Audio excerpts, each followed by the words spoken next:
Bonsoir à toutes et à tous, ravis de vous accueillir encore une fois pour un épisode de Racontase littéraire. Je tenais quand même à vous remercier pour votre accueil. Donc, on est ravis donc de voir que vous nous suivez et que vous êtes fidèles à notre émission littéraire. Alors, bien évidemment, je pourrais pas le faire sans mon acolyte Koulsoum. Comment il est, Koulsoum? Ça va très bien. Donc, bonsoir à tous, bonsoir Denis, bonsoir tous ceux qui nous reconnaissent dans la rue, mais que bon, on peut pas tous les citer là. Bonsoir Azot, merci d'être toujours au rendez-vous et merci d'écouter toutes nos bonnes petites histoires, racontases.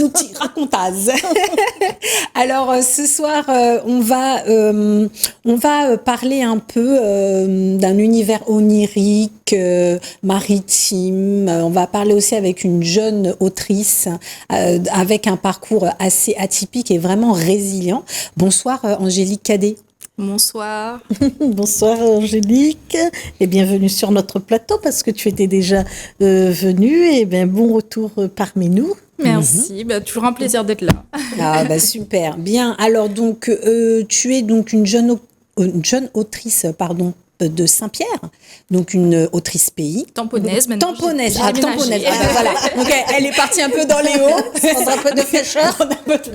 Mais de base, c'est quand même, voilà, Saint-Pierre, front de mer, d'où l'inspiration, un peu, le maritime. Ok. Alors, donc, on va parler un peu de donc ton roman, Mission Mermaid, c'est ça.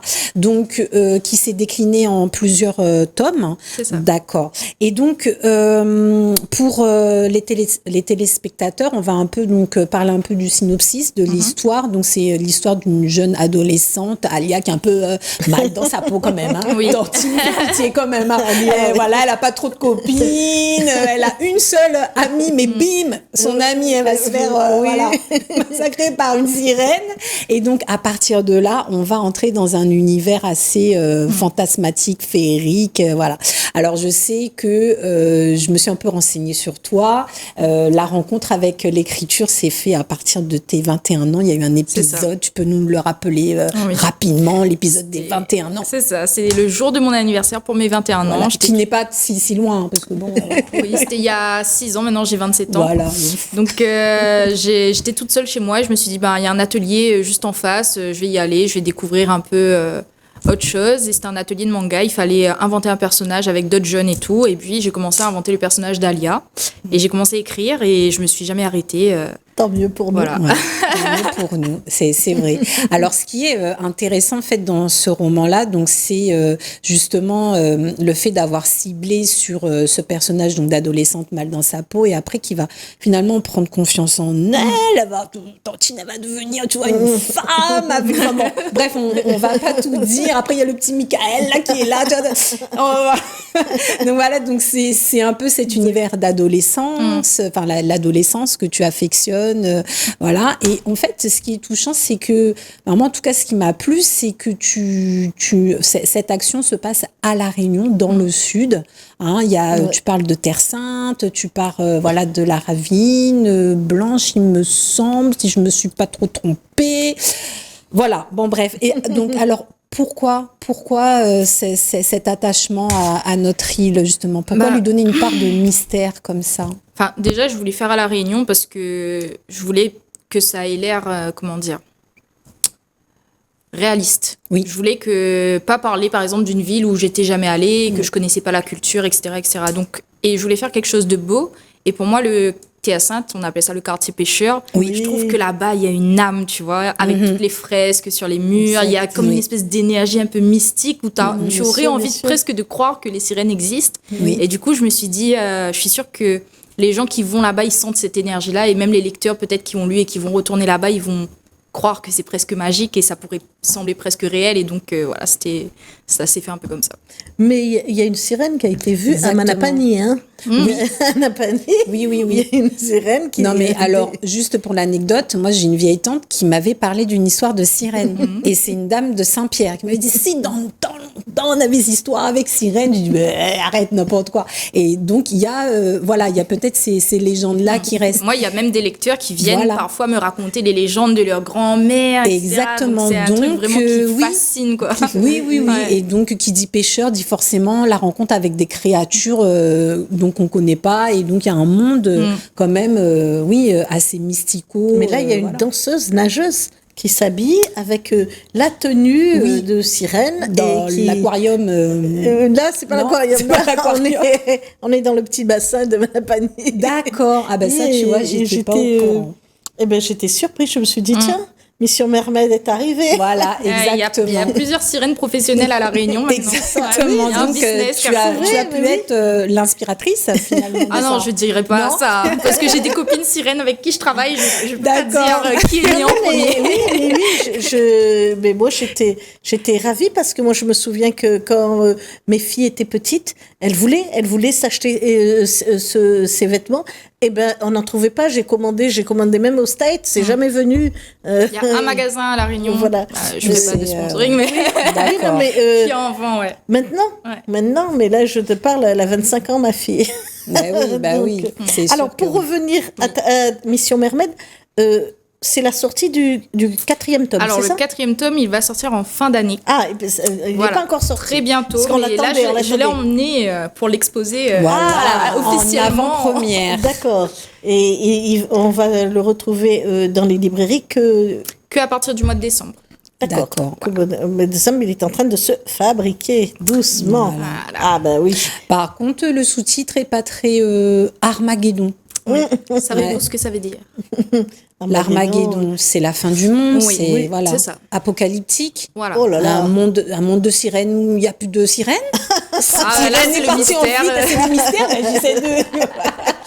Non, parce que dans le tome 1, Alia, elle entend, à un moment, on parle même de nains. Je dis, waouh, bah, on part dans des univers Et quand même après, on part particuliers, vraiment un hein. peu plus, de plus en plus sombre, où il y aura des Exactement, ténèbres, voilà. le bien, le mal, voilà. Voilà, donc ça rejoint un petit peu. Enfin, de toute façon, toi, tu écris un peu dans ce qu'on appelle le roman fantasy, c'est ça, ces choses-là. Pourquoi? Très bonne question. Faut savoir que de base, moi, je lis pas forcément beaucoup de fantastique et fantasy. Je suis plus du côté genre young adulte, adolescent, Attends, young adulte, moi, non. Young adulte, c'est quoi young adulte?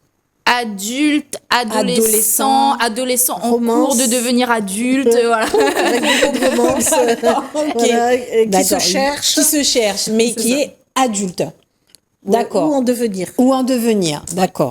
Ok. Et donc, non, de base, c'est pas du Non, tout dans ce mais, genre de choses-là. Vraiment, j'ai eu l'inspiration d'inventer plein de choses. Après, en fait, niveau cinématographique, je regardais beaucoup. Là, je me rends compte que je regardais beaucoup Harry Potter, Narnia, D'accord. les Wings et tout ça. Ça a influencé quand même pas mal de choses. Ah Et bah puis ça- ces ça sirènes se aussi. sent, hein. On avait une série avec ces Oui, sirènes H2O, voilà, Sirène de H2O, Mako, voilà, et exactement. tout ça. Il y en avait. Hein. Ah oui, Je oui. me souviens que les filles, elles adoraient. Hein, Donc, toutes ouais. ces... Non, moi, j'ai pas de fille, donc pas de ça.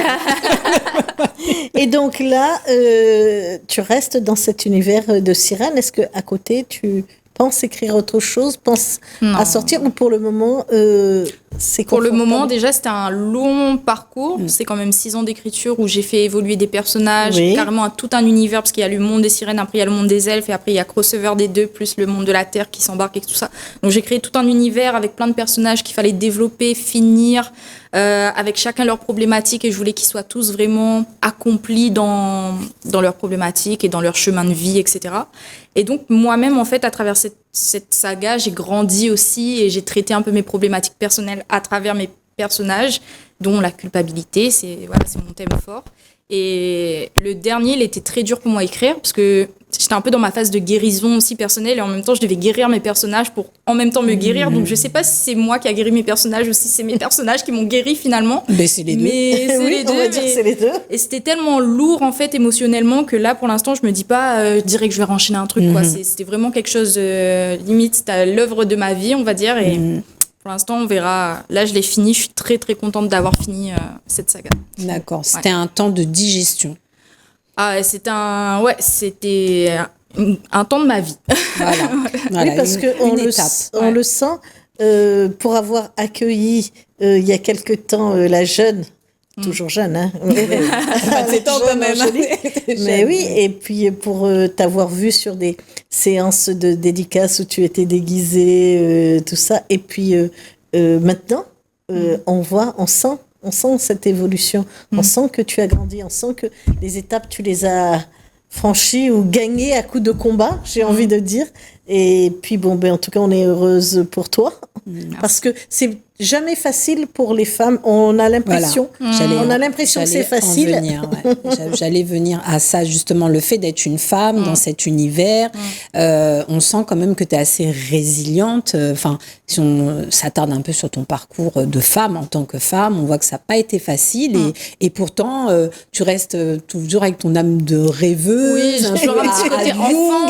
Jung, un petit côté enfant, tu vois, mais il faut avoir ce petit côté combattant aussi. Exactement. Pour lui faire sa place. Parce que c'est vrai que quand tu débarques, on te donne pas forcément ta place. On te dit, ah, t'es bien mignonne, t'es bien douce, t'es bien petite, belle et tout, mais on va pas te laisser t'exprimer, parler, faire ta place, te prendre au sérieux forcément dans ton business, etc. Et c'est vrai que petit à petit, j'ai réussi à faire ma place, j'ai réussi à me faire entendre, et voilà, j'ai réussi à faire ma petite carrière tranquillou, mais il faut s'imposer, il faut pas se laisser démonter par ces... En fait, c'est bien parce que t'as une petite apparence toute mignonne, toute fragile, etc. Et du coup, les gens te prennent pas au sérieux. Oui, bien évidemment. Mais derrière, il faut quand même que tu arrives à... à impulser les choses. Oui. Voilà, et en plus, prendre comme thème des sirènes, alors là, on se dit... c'est clair. Ouais, là, on a le cliché, quoi, sirène, elle est mignonne. Il y a quand même derrière des messages. Et puis une écriture. Il y a une écriture aussi. Il y a une écriture. Derrière, parce qu'on n'écrit pas 4 tomes sans... si ça ne plaît pas. Voilà. Se dire qu'on écrit, quoi. Voilà. D'accord. Alors, justement, dans Mission Mermaid et dans toute cette saga, comme tu l'as dit tout à l'heure, c'est un livre qui donne à être vu. Donc, est-ce qu'il y a un petit soupçon cinématographique? Est-ce que... Complètement. Le cinéma, mon but, c'est de le faire adapter en série. D'accord. Pourquoi ça te tient à cœur? Parce que je suis passionnée de séries, en fait. J'ai toujours regardé énormément de séries jusqu'à maintenant. Peu importe les séries, on va dire un peu plus viriles, genre The Walking Dead, ou plus Flash, comics, ou plus vraiment le cliché Gossip Girl, Jane the Virgin, etc.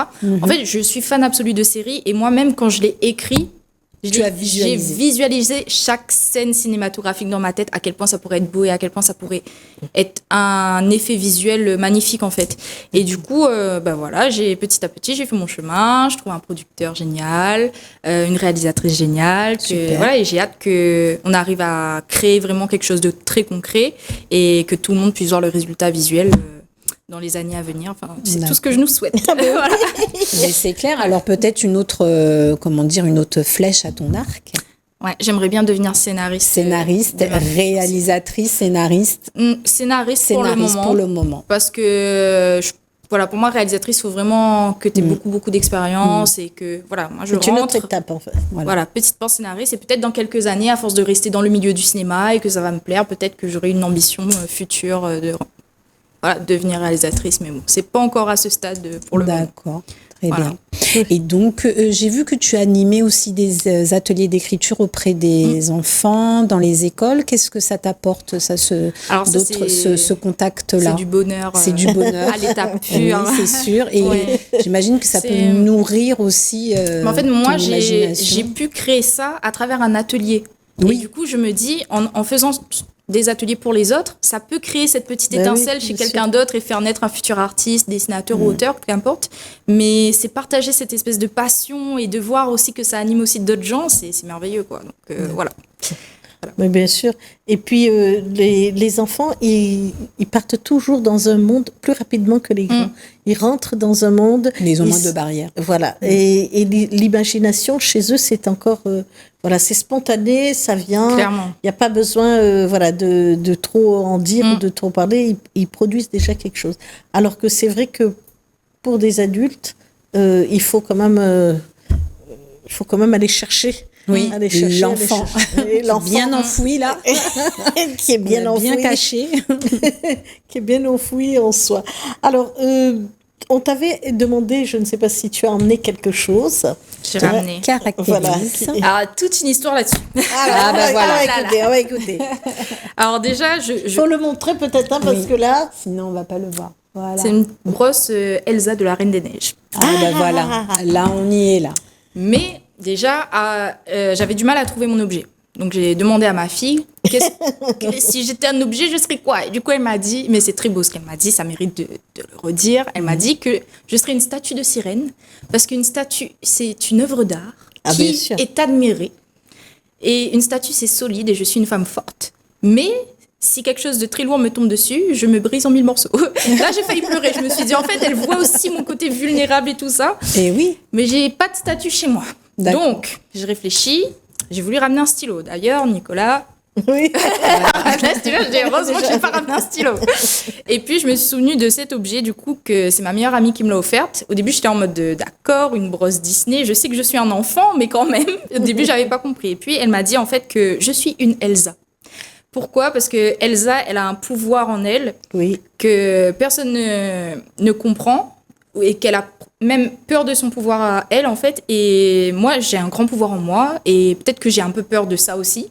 Et du coup, après, il y a plein de choses autour d'Elsa. Par exemple, elle a une petite sœur. Moi, j'ai une petite sœur. Elle veut protéger sa petite sœur. Je veux protéger ma petite sœur. Il y a une espèce de relation conflictuelle où elle a mis de la distance et tout, et moi aussi. Et c'est un truc hyper lourd que j'ai en commun avec Elsa. Et Elsa, pendant un moment, dans son histoire, elle s'est vue comme un monstre. Elle a porté une énorme culpabilité. Elle avait Oui. peur d'elle-même. Et moi, pendant plusieurs années... C'est celle qui gèle tout, là. C'est C'est ça? ça. Ah ouais, d'accord. Voilà. Oui. Ah oui. Et du coup, moi, pendant plusieurs années, j'ai nourri cette culpabilité où je me suis vue un peu comme un monstre, mais c'est par rapport à mes traumatismes d'enfance. Et quand on vit des traumatismes, mesdames et messieurs, enfants, eh bien, quand on devient adulte, on pense qu'on est responsable de ça. Pas du tout, en Oui, fait. bah oui. Et donc, c'est pour ça que je suis une Elsa. Mais comme Elsa, un jour, je maîtriserai mes pouvoirs, je dominerai mon royaume, j'aurai une bonne relation avec ma sœur et je n'aurai plus peur d'être moi et je n'aurai plus peur d'être un monstre ou de ne pas être un monstre parce que je ne suis pas un monstre, tout comme Elsa. Et du coup, Mission Mermaid, ça parle vraiment de ça, en fait. C'est Alia, qui n'est pas moi, mais Alia qui a ce syndrome du survivant et qui grandit avec cette culpabilité et qui doit se libérer de ça pour apprendre à se pardonner elle-même. Et c'est ça le vrai message de Mission Mermaid et c'est ça le vrai truc que je veux transmettre et que j'aimerais transmettre tout au long de ma vie, même si j'écris plus, quoi. Ah bah oui, bah Voilà. c'est un projet noble. C'est bien noble et de vouloir faire partager aux gens cette façon de sortir d'un traumatisme. Hein. Merci Angélique. C'est finalement s'accepter, tout simplement. Avec ses défauts, ses qualités, faire la paix avec soi-même, c'est un long chemin. Et je pense que voilà, c'est ouvert à tout le monde. Mais c'est vrai que ça demande un courage particulier de se dire oui, j'ai ça, et puis je vais cheminer dans ce sens-là. Parce que quand on dit j'ai ça, il va falloir faire un travail sur l'intérieur, voilà, et épousseter tout ce qui nous embête, entre guillemets, et faire face à ça, c'est vrai que c'est pas facile. Mais en tout cas, c'est un beau projet psychologique, tout ça. Voilà, c'était une petite minute psychologique. Lisez Mission Mermaid. Déjà, en plus, c'est pas trop, c'est moins cher qu'une séance chez le psy. Donc voilà, ça peut être. Et puis et en parlant de lire Mission Mermaid, c'est très facile à lire. Oui. Je veux dire, c'est écrit assez gros, c'est facile et c'est fluide Je l'écriture. voulais que ce soit le plus abordable possible, même au niveau du prix. Oui. Voilà, je voulais que ce soit abordable. Il est même disponible avec le pass culture pour les jeunes. Ah, ça, c'est bien, Donc, parce que nos jeunes ont besoin de lire. Je veux que ce soit le plus transmis possible et le Accessible. plus accessible possible. Voilà. Ouais, histoire de populariser et de justement se dire que la lecture, c'est pour tous, quoi. Voilà. Oui, parce que Ça, c'est bien. quand on commence à lire, eh ben, on se dit, bon, allez, je vais y arriver. Bon, qu'est-ce qui devient celui-là? Bien Qu'est-ce sûr. qui devient ce personnage? Ah, mais complètement. Complètement. Parce que moi, pour tout t'avouer, avant de savoir que tu étais là, moi, je suis pas trop fan de romans fantasy, voilà. Et bon, on m'a donné Mission Mermaid, j'ai dit, ouais, bon, d'accord, une sirène, encore un truc, enfin, l'eau de rose. Non, mais vraiment. Hein. Donc voilà, je lui dis, ouais, bon, super. Après, j'ai dit, quand même. Mais ce qui m'a plu, c'est ça. La petite Alia, pas bien dans sa peau, elle va, Oui. tous les soirs, elle va Au bord de la mer, là. Non, on sait même pas pourquoi. Et après, voilà. Voilà. Et c'est ça, en fait, qui est captivant. C'est que c'est pas, comme on a beau, dit, tout rose. cliché. Voilà. Il y a des messages en dessous. Donc, Eh ben, alors, sur ces messages, on va terminer. On va terminer aussi avec Alia qui a grandi et qu'on va peut-être retrouver. Qui va trouver qui elle Parce est. que moi, j'ai pas encore lu le dernier, tome 4. Voilà. Donc, voilà, je serais ravie de le lire. Donc, là-dessus, on va se quitter. Merci, Angélique. À bientôt, Kelly. à bientôt. Merci, À Angélique. bientôt, merci à vous. Et à bientôt, tout le monde, pour d'autres aventures littéraires.